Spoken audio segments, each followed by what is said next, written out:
Hello and happy signing week. We are celebrating the class of 2024 with a look at number 17 USC. And here to help us break it down is national recruiting analyst Greg Biggins and from USCFootball.com, Chris Trevino. I am Emily Proud, and we're going to start at the top because, guys, there's no 5 stars in this group, but still plenty of talent here. I'll start with you, Greg. Who do you like in this class? Yeah, I mean, I like a lot of guys, but I'll just go with 2. We'll go out of state and we'll go local kid. How about Cameron Fountain from Georgia? Big fan of Georgia talent as a California guy. I will say Georgia is now part of that big 3 with Florida and Texas. This is a guy who I think has elite pass rushing ability. Obviously, that new USC defensive staff, heavy on defense. And that was a guy we already liked, right? Got that length, got that, a size, speed, get off, all those intangibles that you look for in terms of toughness and physicality, 6'4", 6'5", and 240. But he really elevated himself, I think, at the All-American Bowl. Not just the game, but the practices is kind of where you really see guys step up. But the game, he was tremendous, 2 sacks. And then locally, Marcellus Williams, a guy I've been watching, no joking, probably since he was like 9 or 10 years old. Covered his older 2 brothers. But, Marcellus, as we call him, for me, one of the best, if not the best, slot or nickel corner in this class. I think he's tremendous. I think he's a day one guy. Not saying he's going to start from day one, but I do think he gets on the field. Football IQ off the charts, compete level off the charts. Very, very instinctive, tough, physical, smart. Covers everything for me. So a guy that I like a lot, and I think he's going to play next year as a true freshman. Well, for me, I have to go to the trenches for my 2 picks. I'm starting with 4-star interior offensive lineman Jason Zandamela out of Clearwater, Florida, the number 1 interior offensive line prospect in the class and USC's highest rated signee. Jason is coming from Mozambique. He's an international prospect, so still learning the game of football and, learning offensive line. But in terms of potential, just off the charts when it comes to this kid. He's a former rugby athlete. He's got athleticism, he's got explosiveness, he's elite level getting to the second level. And my favorite fact is he has a 6'11" wingspan, 6'7" at 6'3" at 290 pounds, and he's still growing. So if you're Josh Henson, the offensive line coach, you loved all those things I just said. And he's a center by trade, so he's going to play that at USC, and he could be the next great interior offensive lineman for USC in the Big Ten. And my second pick, I'm going to go to the defensive line, going to Carlin Jones, the 4-star defensive lineman out of Bay City, Texas. USC got on this kid late, beat out Alabama, Ohio State for his signature. And he was one of the most productive kids as a senior anywhere in the country. 30 tackles for a loss, 17.5 sacks. Very explosive, gets in the backfield, as I just mentioned, makes a lot of plays, good pass rushing ability. This is something that USC's defense sorely needs going to the Big Ten, and they have struggled to recruit at the the high school defensive line level. So getting him late in the process was a huge home run for them. A consensus 4-star signee, a guy we can see why he shot up the rankings all over the country. And he's not an early enrollee, so I think it's going to take a little bit of time. But I think he's going to be impact defensive tackle for this Trojan defense. Got to imagine USC fans are ecstatic about hearing you guys highlight players on both lines of scrimmage. Definitely an area of need. 19 total commits here in this class. So, Chris, I'll start with you. Who are maybe a few hidden gems in this group? Well, this is an easy one for me. The first person I think of is Desmond Stevens, the Clarkston, Michigan signee that they had out of the area. And if you watch his film, I just don't understand why more Big Ten teams didn't offer him right there in their backyard and there in the Midwest. I mean, just watch the tape. He's just a pure football player. He literally does everything. He played running back. He played wide receiver, probably drove the team bus. He had 9 tackles for a loss as a linebacker.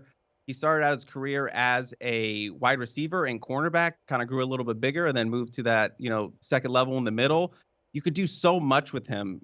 He's going to play weak side linebacker for USC, but just the versatility and the athleticism for D'Anton Lynn, coming from his NFL background, I'm so excited to see what he's going to do with him and how he's going to use him. You can use him as a hybrid, you can make him a safety, put him in a nickel in some packages. There's so much that you could be done with Desmond Stevens. And again, I don't know how more Big Ten teams did not offer this kid.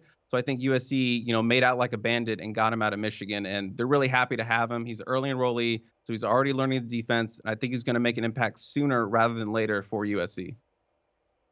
Yeah, my sleeper, and it's kind of hard to call a sleeper who's a 4-star prospect, but I'm going to go locally again, Marquise Gallegos. For me, I know he's good. I think everyone knows he's good, but I don't think people know how good he really is. I mean, this is a 4-year starter at 2 different high school programs, Chaminade and Sierra Canyon his last year, 2 high-level programs.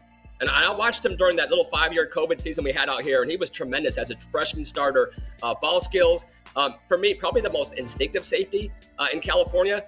He can get downhill, big hitter, great range, great ball skills.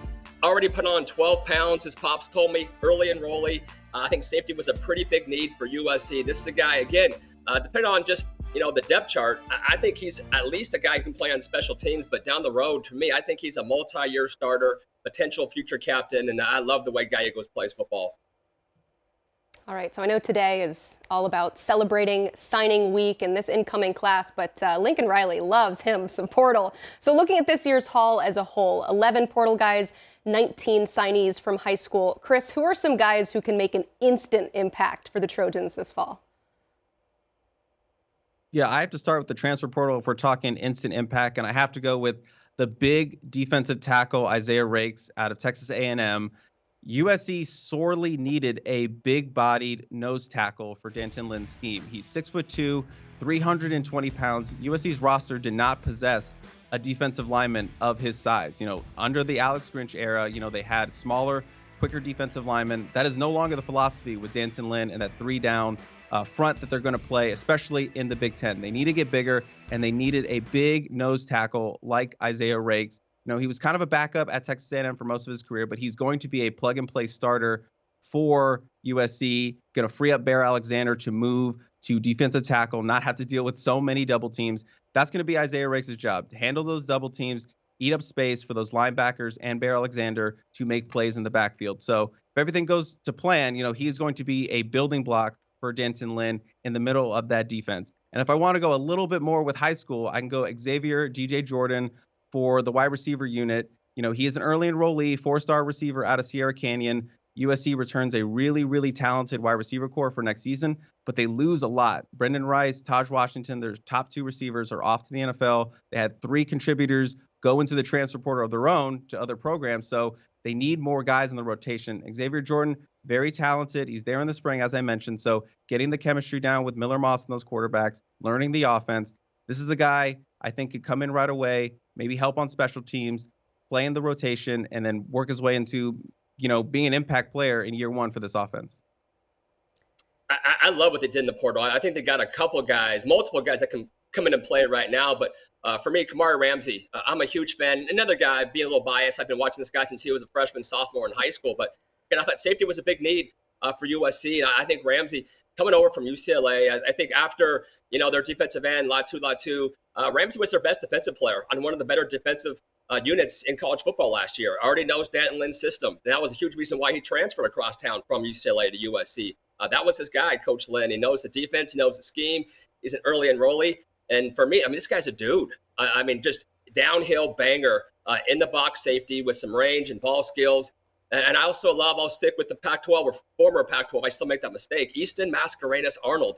Again, former Mission Viejo product, Oregon State, first team all Pac-12. Yes, I said Pac-12 again. He was an all Pac-12 guy. But again, mean, tough, angry, inside linebacker. He can run, he can hit, he can cover, he can rush the quarterback.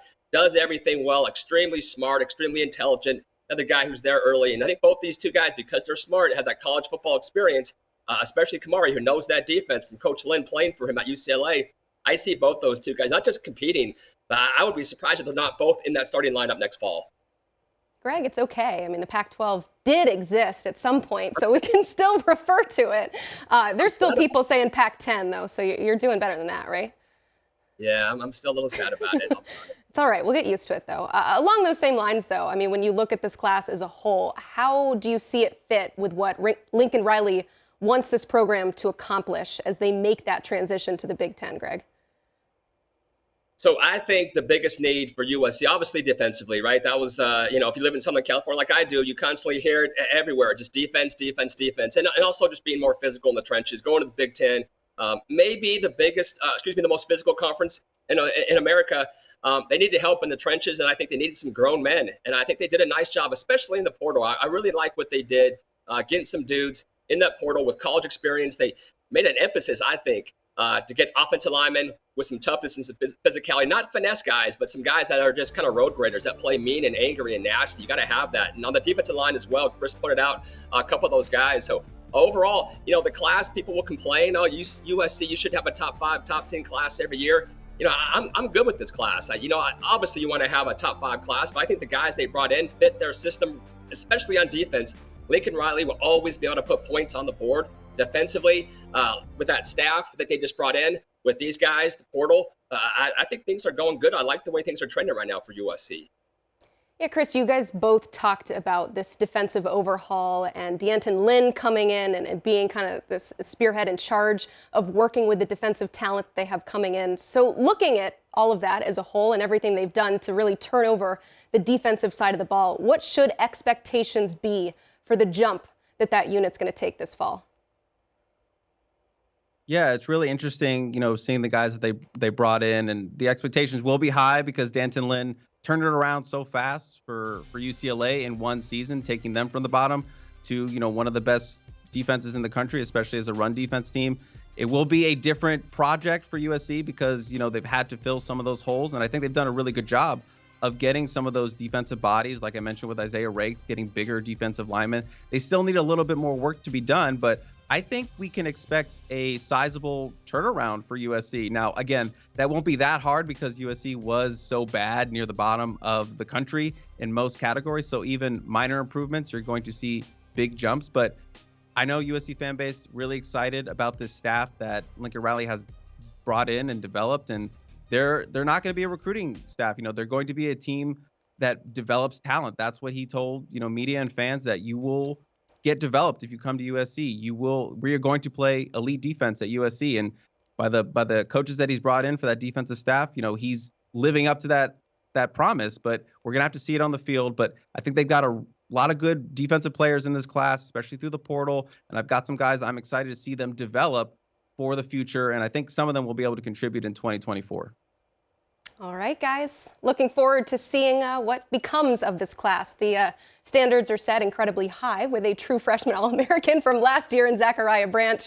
But as you said, the expectations will be high for this Trojans group. Thank you both for breaking it all down. As a reminder, you can check out more of their work at uscfootball.com. For all things Trojans, you can read up on this 2024 class and look ahead to the next cycle. It's coming fast and furious. The guys at uscfootball.com have you covered.